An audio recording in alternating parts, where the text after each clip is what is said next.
Pagsasampa ng kasong hoarding at pag-forfeit sa mga kargamento ng mga importers, yan ang suhestyon ng isang samahan ng industriya sa agrikultura dahil sa pag-iipit umano ng mga ito sa supply ng bigas sa mga pantalan. Samantala, nagbigay naman ng abisong palugit ang Philippine Ports Authority para ilabas ang ilang sako ng bigas na nakatenga pa rin sa bawat pantalan. Si Clazel Pardilla sa detalye.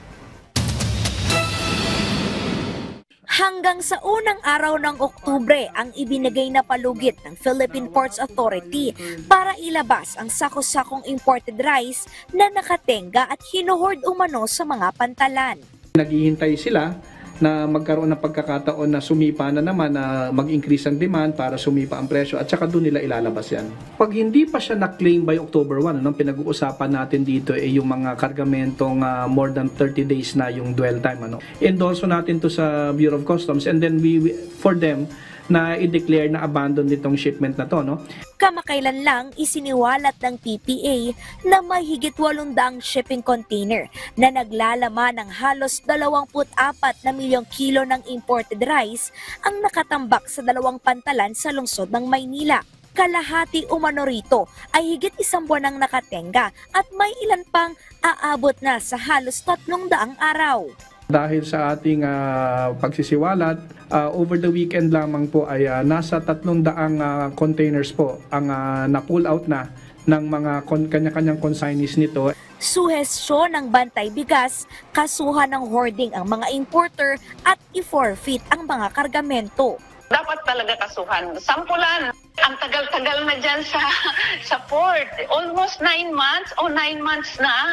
At isang malaking usapin yan ng hoarding, Miss Clay. Kaya dapat parusahan sila sa pamamagitan ng pag-forfeit na ng gobyerno dun sa mga produktong bigas. Ipamahagi na sa mga malawak na bilang ng ating mamamayang Pilipino dahil ang laki-laki ng mga ang tawag doon nagugutom. Nanawagan naman ng Samahang Industriya ng Agrikultura na i-blacklist ang mga importer na iniipit ang supply ng bigas sa mga pantalan. Sa datos ng Bureau of Plant Industry, nasa 3 milyong metriko tonelada na ng bigas ang pinayagang makarating sa Pilipinas simula Enero ngayong taon.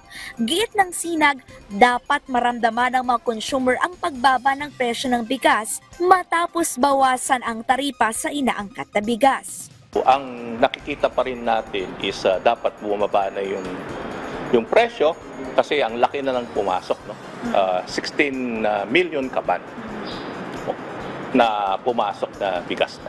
Yung permit nila isuspend kung talagang ginagawang bodega yung PPA. Blacklist ng Bureau of Plant Industry.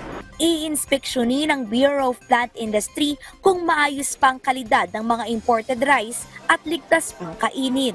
Concern namin yung food safety. Isa lang naman na kargamento na 275 days. So 9 months na yan na nakatenga. Plus kailangan din makita kung kailan yan na-harvest. Kasi pag tumagal ng isang taon, medyo matagal na yung bigas. We just would like to ensure food safety ng bigas. Clazel Pardilla para sa Pambansang TV sa Bagong Pilipinas.